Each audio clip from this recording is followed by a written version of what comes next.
Hi, ladies and gentlemen. Of course, this is Roy Potter, and this is an impromptu of the Potter Expositor. What am I doing? Well, I do a lot. I drive. I travel everywhere, and you all know that, I'm sure by now.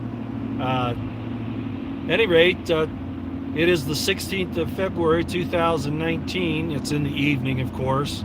Hello, everyone, as you come in. And I just had to put up a live stream here. I better leave that on so you can at least see I'm actually here. Traveling down the road again as usual. Look, a couple of interesting things that I thought I'd bring up to you. You know, I have a lot of respect for Lee Stranahan. People want to find fault with him because he works for Sputnik. Unfortunately, of course, Breitbart didn't want him, even though he was Andrew Breitbart's best reporter, journalist. But he's not really welcome at Breitbart any longer. So, he started his own thing. He has his Frontlines show. He works for Sputnik. Frankly, I find nothing wrong with him working for Sputnik. A lot of people will try to find fault with him in that. And there's some conservative arguments, disagreements going on between Lee and other conservatives, and they're calling him, Russian and all that, which is really avoiding the issues. But I don't want to get in the middle of that fight. However, as I said, I have a lot of respect for Lee Stranahan. And he came out with a tweet here not too long ago, which is really the reason why I have to come on. And basically the tweet on Twitter was, "Something big coming." Now, if you didn't know, the State Department lady, Noart, who was going to go to the UN to replace Haley, has been withdrawn. And they made it sound like she withdrew herself. I don't think that's what happened. Remember, they were looking for leakers. And they said that the leakers would be identified by the end of the week. And now she's gone. I didn't like the idea of her becoming the UN ambassador anyway. I thought that was pretty bad. Maybe it was just to take her off guard. But at any rate, that's one of the things that he mentioned. The other thing is well, there are several others. Of course, the white helmets were the ones that set up the supposed chemical attack there in Duma, which we've all known, but apparently there's more information now that's come out about that. You should know that. And also, there's a whole thing coming out of the Hill with John Solomon. Now, I like what John Solomon has done, and he's pointed out this meeting in Aspen with Schiff and I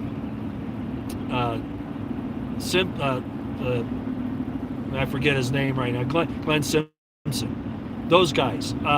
However, Lee Stranahan pointed out that's not the whole story, and it might be a diversion, because as Lee points out, the real problem is with the Ukrainians and what's going on in Ukraine and how they interfered with the election to help Hillary. I don't know if you followed Lee Stranahan, but this is very important. Bill Browder is not a good guy.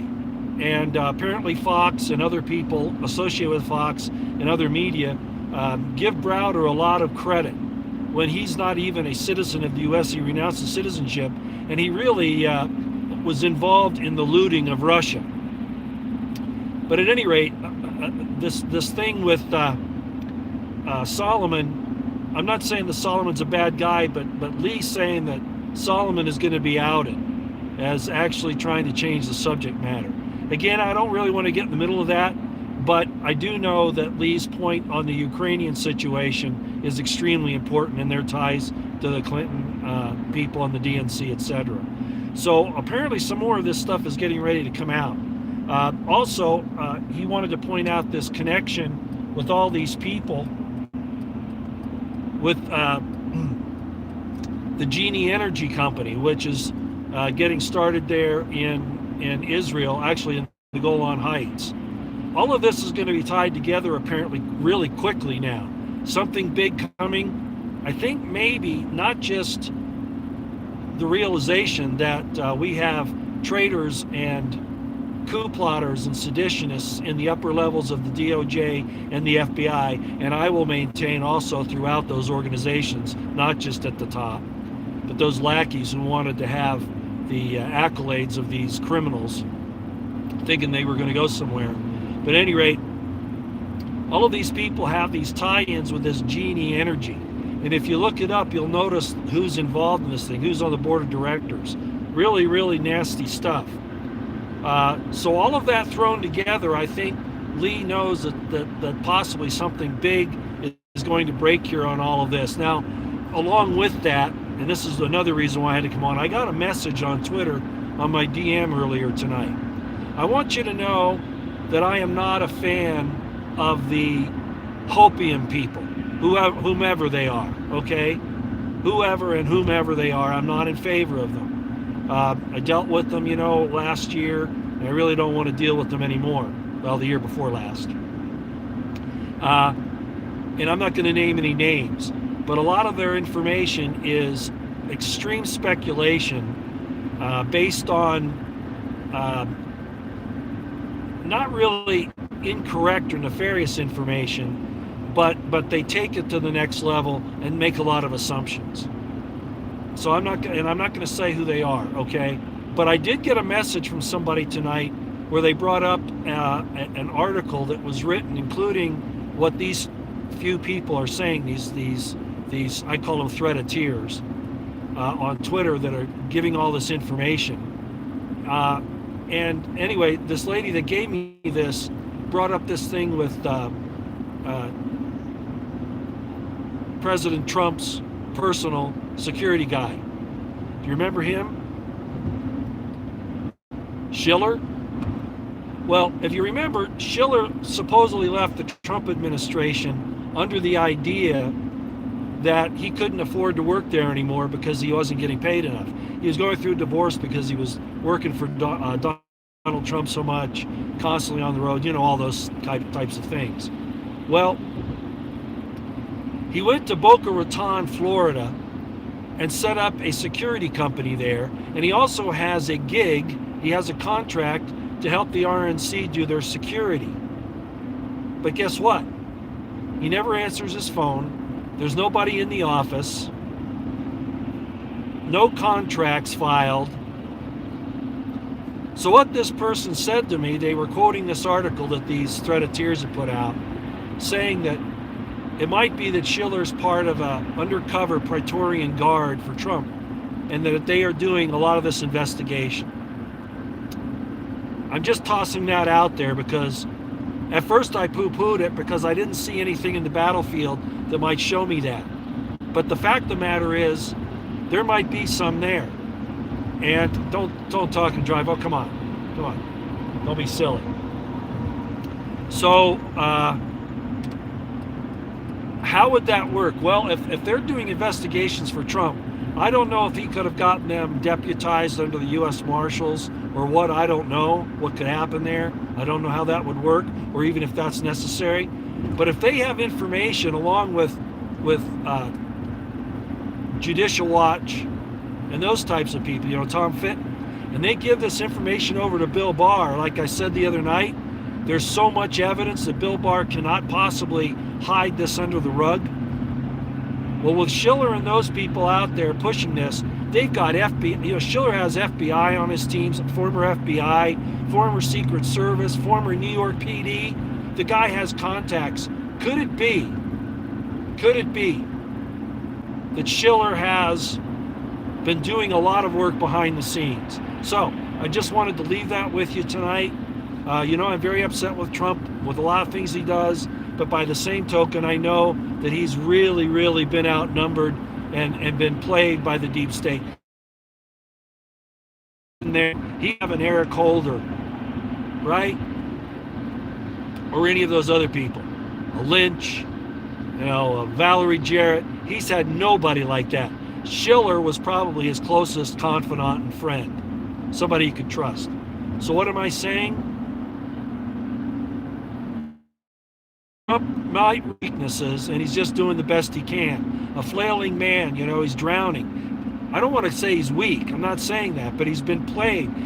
They haven't helped him. The DC establishment has been against him, and we all know that. My problem with him is that he didn't take that into consideration right from the get-go, okay? And he didn't take the offensive. He didn't take the initiative, which he definitely should have done. But at any rate, I thought I'd put this up tonight and just tell you that it looks like maybe, according to Lee Stranahan, that something big is coming down the pike and fairly quickly. And I don't think it has anything to do directly with Barr.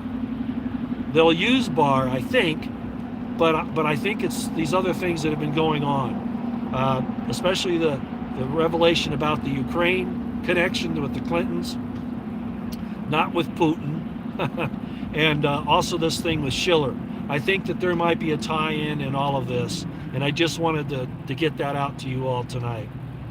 Okay, I'm going to get off of here. I can't read your questions. I'm very sorry. I am driving. I'm not going to try to do that. Yes, I do see somebody here saying beware the Ides of March. Yes, I do think that they're still going to try to take Trump out in one way or another. So, pray and stay out of the way as best as you can. Go out there and, like I told you, support the Second Amendment by going and buying yourself a semi-automatic rifle. An AR-15 would be great. Go do that. Make the statement, okay? We've got to make the statement. You see what Nancy Pelosi's playing on. Actually, she can't use legally, constitutionally, she can't use a national emergency to go after the Second Amendment. She can't do that. But when have the Democrats and the government, the people in government, ever abided by the law? They even break their own law and rules when it benefits them. So even though Robert Barnes is telling everybody, well, she can't do that because a national emergency has to be based on the constitutional powers that are already granted, the fact of the matter is that they don't pay attention to the Constitution anyway. But the bottom line is they've said they want to take down Trump. They want to destroy the country. They want to take away our First and Second Amendment and our Fourth, which they've already done. So Nancy Pelosi is telling you what they're going to do, what they're planning on doing. So make your political statement. No, you're not going to take on the government or all of the guerrilla forces or the UN or anything like that. I'm not telling you that. I'm saying buy a semi-automatic rifle, preferably an AR-15, to make a political statement, okay? Because they're talking about coming after us for our property, for the way that we can defend ourselves. The shooting up there, that we just had today, I guess it was today, these things are actually terrible. But if the people if we trusted people to be able to defend themselves with the tools that we have that we can use, instead of all these governments and these agencies prohibiting us from defending ourselves, those things might turn out a lot different. Do I want an OK Corral shootout? No. But it might not even come to that if people know that other folks are armed and ready to go, ready to rock and roll. Okay, well, I better not spend any more time on here. I do want to thank you for coming, and I hope this information is of some interest to you. I really believe that Lee Stranahan might be right. So go give Lee a look. They took him down off of YouTube, but you can still find his things. Look him up on Fault Lines. Look him up on Twitter. And anywhere else you can find him and see what he's saying. And he's got some good stuff, okay? All right, hey, I'll let you get back to what you're doing, and we'll see you later. God bless you. God bless yours. God bless the Constitutional Republic of the United States of America and the Second American Revolution. And God bless Donald Trump and all of his righteous endeavors. That the Spirit of the Lord may descend upon him as the dews from heaven and give him the understanding of right and wrong to discern it and have the courage to do the right thing. He needs to go on the offensive. He needs to support the Constitution, especially the First, Second, and Fourth Amendments. He has got to do that. Right? Right. All right, everybody. God bless you. We'll see you later. Out here for now.